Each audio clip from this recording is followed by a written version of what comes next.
nous avons tout ce qu'il faut. C'est pourquoi je dis, nous devrions avoir des accords dans des secteurs stratégiques, comme des secteurs militaires, voyez-vous, et comme des secteurs de l'éducation, secteur de la santé. Là, on peut avoir, on peut signer des accords, mais nous devons comprendre que chez nous, d'abord, nous devons nous révolutionner à l'interne, voyez-vous. Je ne parle pas de la révolution, puisque quand on parle de la révolution, certains pensent qu'il faut faire partie du régime, certains pensent qu'il faut il faut barricader des routes. Non, je parle de la révolution mentale. Décryptage, ce qui vous manipose, toujours la vérité. Un autre accord a été signé entre la République démocratique du Congo et la Chine, un accord militaire. Vous le savez, la Chine étant donc une puissance mondiale. Qu'est-ce que cet accord va donc changer sur la situation qui traverse la République démocratique du Congo?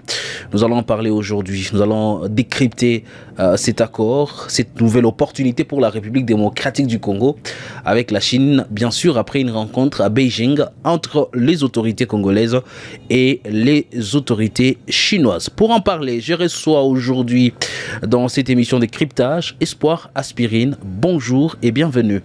Bonjour messieurs les journalistes, bonjour à nos téléspectateurs, bonjour à tous ceux-là qui se battent pour que la RDC puisse recouvrir sa totalité, donc sa souveraineté nationale internationale. Déjà, la République démocratique du Congo ouvre une nouvelle aventure, un accord qui a été signé, un accord militaire entre la RDC et la Chine. Quel commentaire vous placez déjà après la signature de cet accord? Pour nous, c'est un ouf de soulagement. Comme vous le savez, nous sommes un pays agressé, nous sommes un pays attaqué et normalement nous devons avoir les alliés. C'est quelque chose qui manquait dorénavant à la RDC. Puisque, attendez, vous ne pouvez pas être victime d'une guerre d'agression et que vous ne puissiez pas avoir des puissances qui peuvent aussi vous soutenir en cas de nécessité. Comme vous le savez, la RDC est ravagée à l'est par ce petit Rwandais, ce petit troubadour de la FC et nous devons avoir un plan de l'après-guerre ou bien même un plan pendant la guerre. Et nous, je crois, c'était le moment opportun pour que la RDC puisse signer les accords avec la Chine. Leur accord est basé sur la sécurité, l'appui militaire. Il y a aussi l'échange de l'expérience, puisque lorsqu'il y a cet appui, c'est un appui qui aura beaucoup de formes. Et l'essentiel que ça soit dans le cadre de protéger l'intérêt de la RDC, puisqu'il y a des accords qui ont été signés entre la RDC et la Chine. Dans l'exploitation de minerais. Exactement. Mais déjà que nous avons Espoir, déjà que nous avons un accord qui a été signé entre la RDC et la Chine dans l'exploitation du minerai, l'impact au niveau communautaire n'est pas perceptible.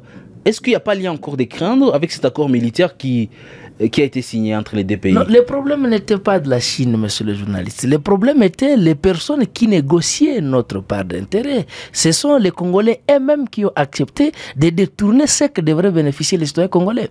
Tenez, si on peut même essayer de parler un peu sur cet accord qui a été signé pour l'exploitation minière en échange de la modernisation, la construction de certaines routes. Jusque-là, les pays n'est pas encore modernisé. Vous savez, ici, chez nous à Goma, par exemple, normalement, on devrait construire les stades à Mugunga. Vous avez vu les budgets que Julien Paloukou et son ami Kabila avaient fait? Ils ont dit c'est pour 10 millions de dollars. Est-ce que là il y a 10 millions de dollars? Non. Mais regardez à l'époque de Mobutu, les accords qui ont été signés toujours par les Chinois et les Zaïre, à l'époque, c'était pour la construction du stade des Martyrs. Est-ce que le stade n'a pas été construit dans les normes internationales? À l'époque, c'était dans les normes. C'était pour la construction de l'Assemblée nationale. Est-ce que ça n'a pas été construit dans les normes? Ça, c'était construit dans les normes. Est-ce que la Chine, c'est un partenaire assez honnête pour moi, la Chine, c'est un partenaire fiable et honnête. Le sérieux problème, c'est les personnes, c'est les nous maintenant. Puisque si on avait respecté notre part, donc si on avait accepté de mettre cet argent au service de la population, normalement, il devrait y avoir aujourd'hui l'impact, voyez-vous.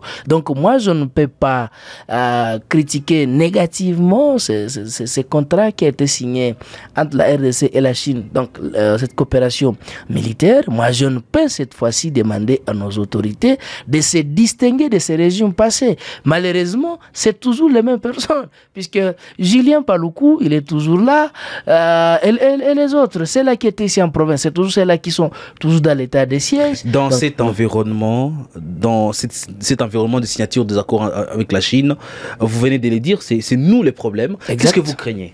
Moi, je crains que ceux-là qui avaient détourné même l'argent pour les munitions, les Biloba ne puissent plus bouffer l'argent qui doit servir pour que nous puissions bien équiper notre armée. Donc, moi, j'aimerais plutôt, au lieu de donner l'argent à la RDC, puisque je n'ai pas confiance à certaines personnes, qu'on puisse nous fournir des matériels, voyez-vous. Si on a besoin de 20 chars, qu'on donne les chars, pas l'argent. Si on a besoin de 12 millions, bien de tonnes de bombes, qu'on nous donne des bombes, pas l'argent, voyez-vous. Si on part dans ce sens, je crois que la RDC peut se moderniser comme il faut.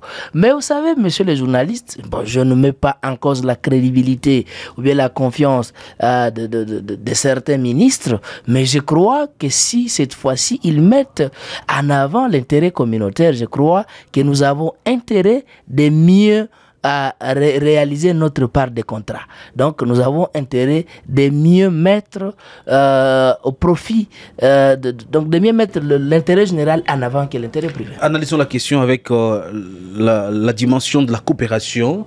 La Chine a ses partenaires.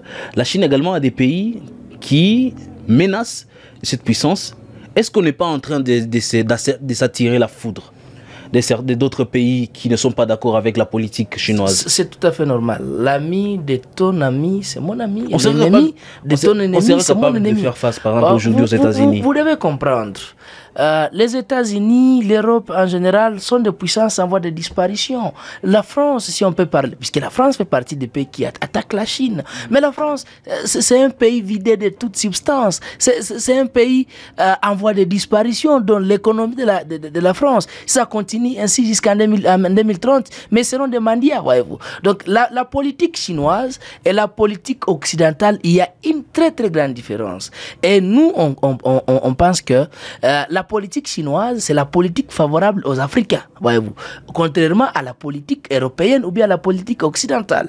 Ils peuvent nous attaquer normalement, puisque les Chinois, pour eux, lorsqu'ils cherchent, ils ne laissent même pas les rameaux. S'ils veulent avoir les arbres, ils ne laissent même pas les rameaux. Contrairement aux Américains, les Américains aient des racines même, voyez-vous.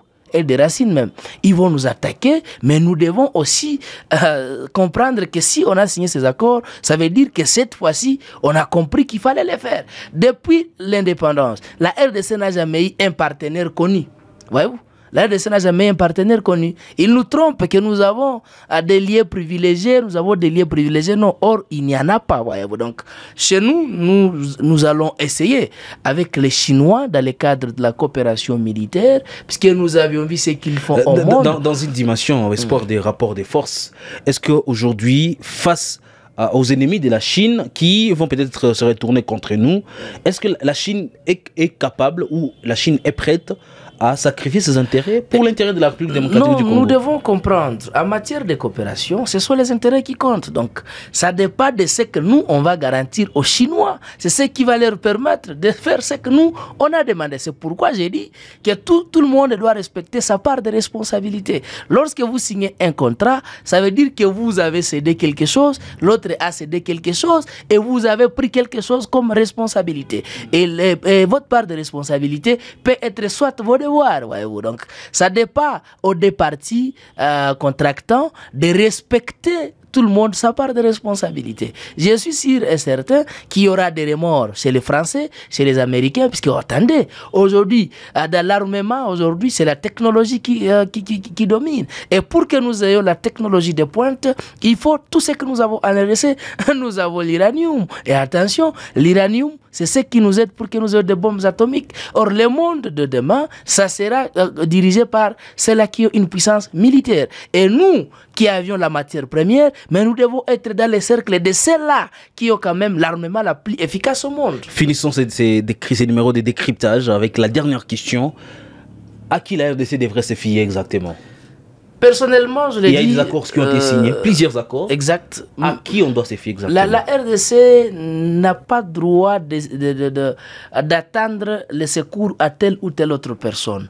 Nous avons tout ce qu'il faut. C'est pourquoi j'ai dit, nous devrions avoir des accords dans des secteurs stratégiques, comme des secteurs militaires, voyez-vous, et comme des secteurs de l'éducation, secteur de la santé. Là, on peut avoir, on peut signer des accords, mais nous devons comprendre que chez nous, d'abord, nous devons nous révolutionner à l'interne, voyez-vous. Je ne parle pas de la révolution, puisque quand on parle de la révolution, certains pensent qu'il faut faire partie du régime, certains pensent qu'il faut il faut barricader des routes. Non, je parle de la révolution mentale. Et cette révolution mentale, je vais tout simplement dire que nous devons prendre conscience et comprendre qu'aucune personne ne viendra nous sauver. Donc, nous n'avons pas le droit de se fier, de se laisser dans les mains de telle ou telle autre personne, mais nous avons cette obligation, nous avons ce devoir de signer des accords avec des personnes en qui et à qui nous croyons.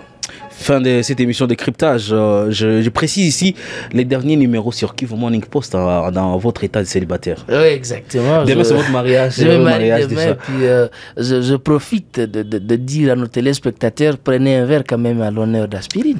Fin de cette émission des cryptages sur ces temps de bonheur et heureux mariage à celui qui nous a accordé ces bénéfices, cette chance d'être compté parmi nos invités sur ces plateaux de décryptage pour analyser les questions de l'Est de la République démocratique du Congo. Merci à vous de l'avoir suivi. Restez et connectés, soyez et demeurez informés sur Kivu Morning Post.